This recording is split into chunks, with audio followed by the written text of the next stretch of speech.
السلام علیکم ورحمۃ اللہ وبرکاتہ۔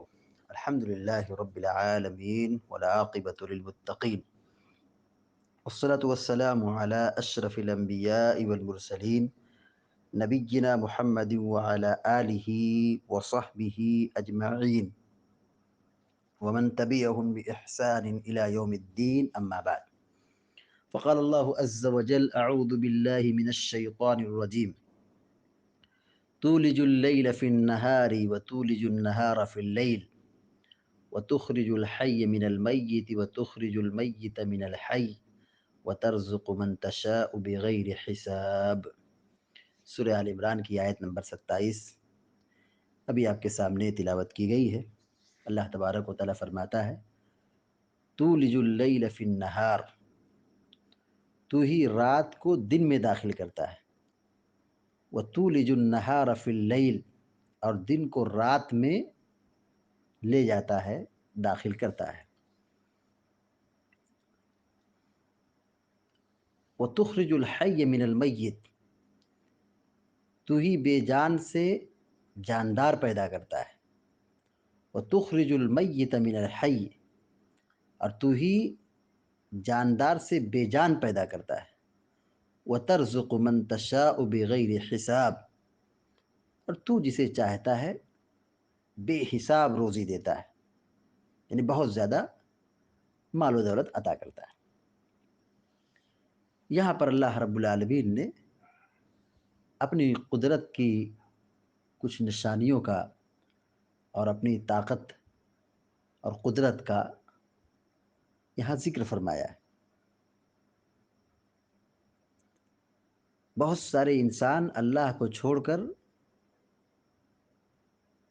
کس کس کو شریک ٹھہراتے ہیں، کس کس کی بندگی اور عبادت کرتے ہیں، مگر اللہ کی عظمت کیا ہے، اللہ کی شان کیا ہے، اللہ کی طاقت کیا ہے، اللہ کی قدرت کیا ہے، ان دو آیتوں کو دیکھیں، سورہ آل عمران کی آیت نمبر 26 اور 27،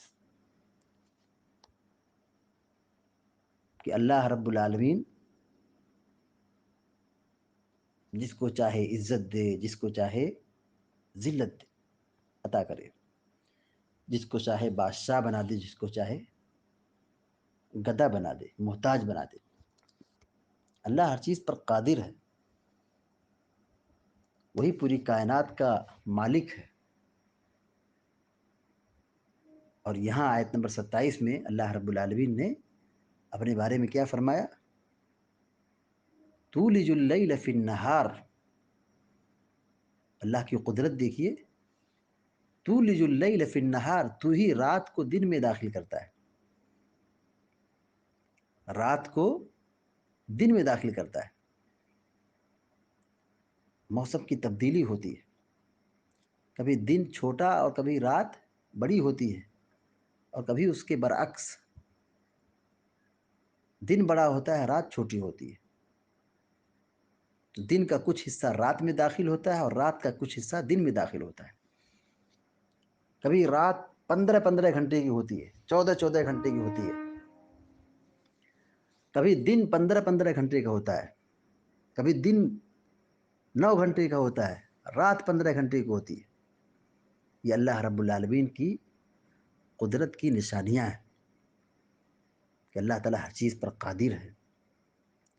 وہ موسم کو بدلتا ہے، ماحول کو بدلتا ہے، کلائمیٹ کو چینج کرتا ہے، کبھی ٹھنڈی، کبھی گرمی، کبھی بارش، کبھی سردی، کبھی دن چھوٹا، کبھی رات بڑی، کبھی رات چھوٹی، دن بڑا۔ یہ کون کر رہا ہے؟ یہ اللہ رب العالمین کی طاقت ہے۔ وَتُخْرِجُ الْحَيَّ مِنَ الْمَيِّتِ، تو ہی بے جان سے جاندار پیدا کرتا ہے۔ وَتُخْرِجُ الْمَيِّتَ مِنَ الْحَيِّ، اور تو ہی جاندار سے بے جان پیدا کرتا ہے۔ یہ اللہ تعالیٰ کی طاقت، اللہ تعالیٰ خالق ہے، اور ساری دنیا اور پوری کائنات مخلوق ہے۔ اللہ نے سب کو پیدا کیا، اللہ تعالیٰ تنہا خالق ہے۔ اس کی قدرت دیکھیے، اس کی طاقت دیکھیے کہ اللہ رب العالمین بے جان سے جاندار پیدا کرتا ہے۔ کیا مطلب ہے؟ جیسے نطفہ یہ کیا ہے؟ مردہ ہے، بے جان ہے. پہلے زندہ انسان سے نکالتا ہے، پھر اس مردہ نطفے سے انسان پیدا کرتا ہے. یعنی نطفہ کیا ہے؟ مردہ ہے، زندے سے نکالتا ہے، اور اس سے اللہ تعالیٰ جاندار چیز پیدا کرتا ہے، انسان کو پیدا کرتا ہے. اس طرح مردہ انڈے سے پہلے مرغی اور پھر زندہ مرغی سے انڈا اللہ تعالیٰ پیدا کرتا ہے. یا ایک مطلب علماء نے بھی لیا ہے، کافر سے مومن اور مومن سے کافر پیدا کرتا ہے. یعنی کافر کے گھر میں مومن کو پیدا کرتا ہے، مومن کے گھر میں کافر کو بنا دیتا ہے. یہ اللہ رب العالمین کی طاقت ہے.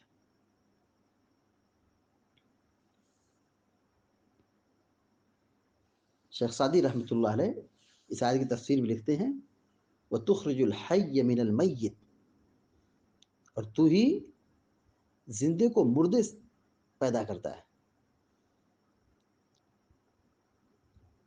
زندے کو پیدا کرتا ہے، نکالتا ہے مردے سے. جیسے چوزا انڈے سے پیدا ہوتا ہے، درخت گٹھلی سے پیدا ہوتا ہے، کھیتی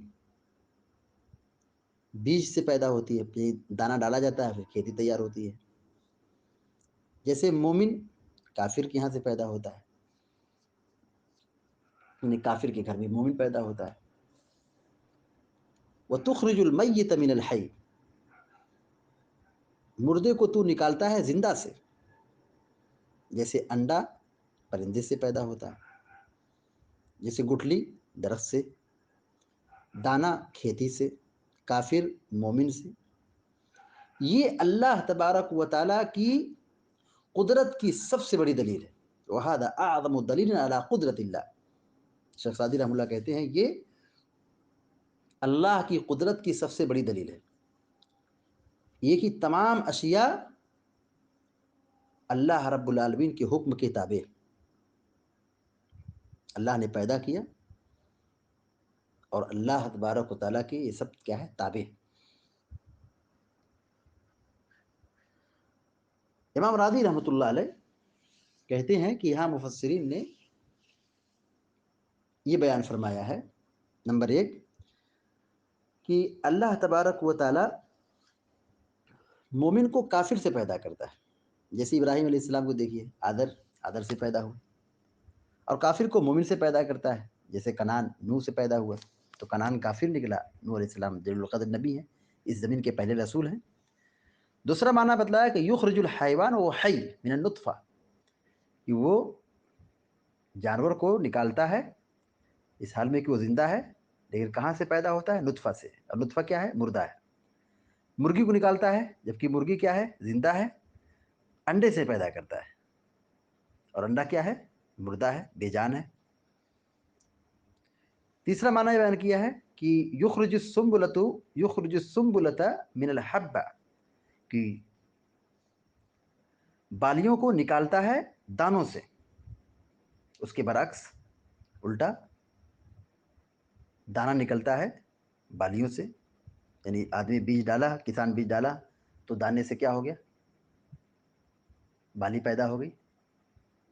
اور پھر دانے سے بالی پیدا ہوئی، اور بالی سے کیا نکلتا ہے؟ دانہ نکلتا ہے. تو یہ اللہ رب العالمین کی کمال قدرت کی نشانی ہے کہ اللہ تعالیٰ کیسے کیسے پیدا کرتا ہے. غور کیجئے، فکر کیجئے، سوچئے. زندے کو مردے سے، مردے کو زندے سے، جاندار چیز کو بے جان سے، بے جان چیز کو جاندار سے اللہ تعالیٰ پیدا کر دیتا ہے.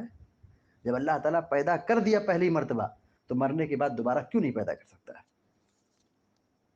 اللہ تعالیٰ ہر چیز پر قادر ہے.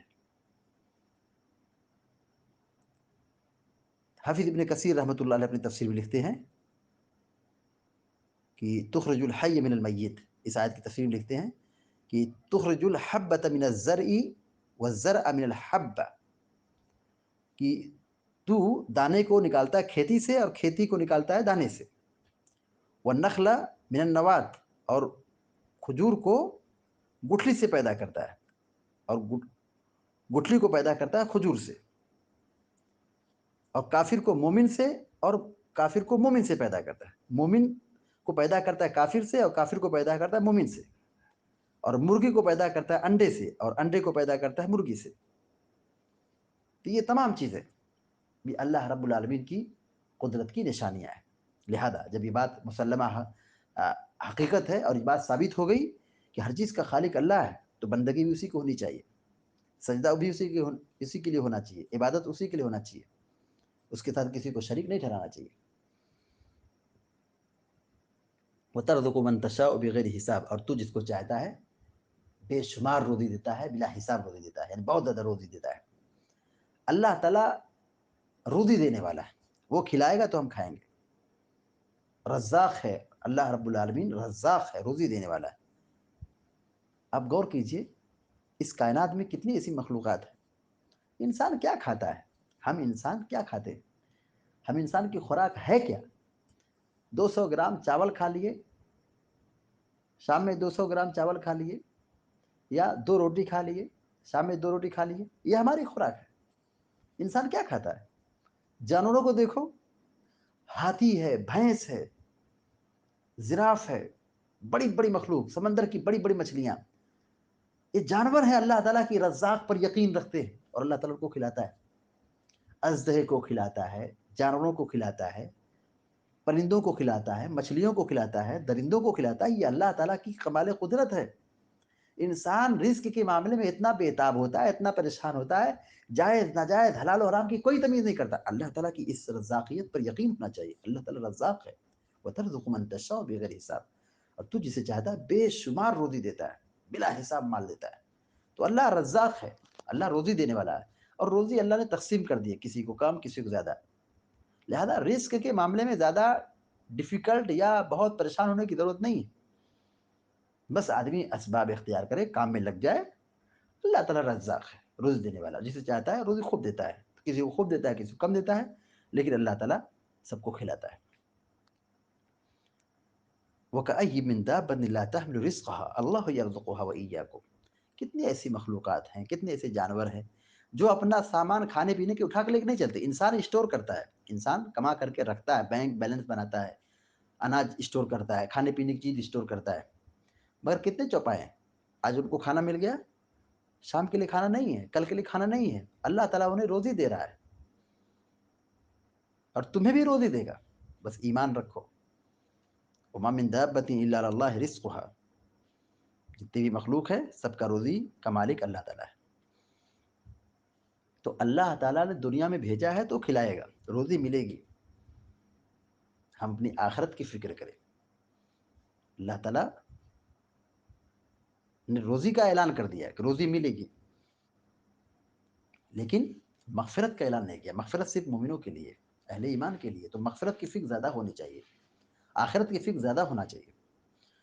وَإِنَّ اللَّهَ يُؤْتِي الدُّنْيَا مَن يُحِبُّ وَمَن لَّا يُحِبُّ، اللہ تعالیٰ دنیا اس کو بھی دیتا ہے جس سے محبت کرتا ہے اور جس سے محبت نہیں کرتا، دونوں کو دیتا ہے۔ ماننے والوں کو بھی دیتا ہے، نہ ماننے والوں کو بھی دیتا ہے، مسلمانوں کو بھی روزی دیتا ہے، کافروں کو بھی مال دیتا ہے۔ وَلَا يُعْطِي الْإِيمَانَ إِلَّا مَن يُحِبُّ، لیکن ایمان کی دولت اسی کو دیتا ہے جس سے محبت کرتا ہے۔ تو اللہ نے ایمان دیا ہے تو ہم نے ایمان کی حفاظت کریں، اس کی قدر کریں، اور آخرت کی فکر کریں۔ دنیا اور دنیا کی دولت کے بارے میں اور روزی کے بارے میں، مال کے بارے میں زیادہ ٹینشن نہ لیں، بس جو کام ہے اپنے کام میں لگے رہیں، اسباب اختیار کریں، آگے بڑھیں، ترقی کریں، کوشش کریں، لیکن سر پھوڑ کر کے مال اور دنیا کے پیچھے لگے رہنا، روزی کے بارے میں بھی بالکل صبح سے لے کے شام تک ڈوبے جانا، اور آدمی دین، آخرت اور ایمان سب کا سودا کر رہا ہے، چھوڑ رہا ہے، اور سب کو برباد کر رہا ہے، تو آدمی انسان جو ہے یہ جانور سے بھی گیا گزرا ہو گیا، کہ جانور بھی اللہ تبارک و تعالیٰ کی رزاقیت پر یقین رکھتے ہیں، اور ہم انسان عقل و شعور رکھنے کے باوجود بھی اللہ کی صفت رزاقیت پر ہمیں یقین نہ ہو۔ یہ بہت افسوس کا مقام ہے۔ اللہ تعالیٰ سے دعا ہے کہ اللہ تعالیٰ ہم سب کو، آپ سب کو نیک عمل کی توفیق عطا فرمائے، آمین یا رب العالمین۔ وصلی اللہ علی نبینا محمد وسلم تسلیما کثیرا۔ السلام علیکم ورحمۃ اللہ وبرکاتہ۔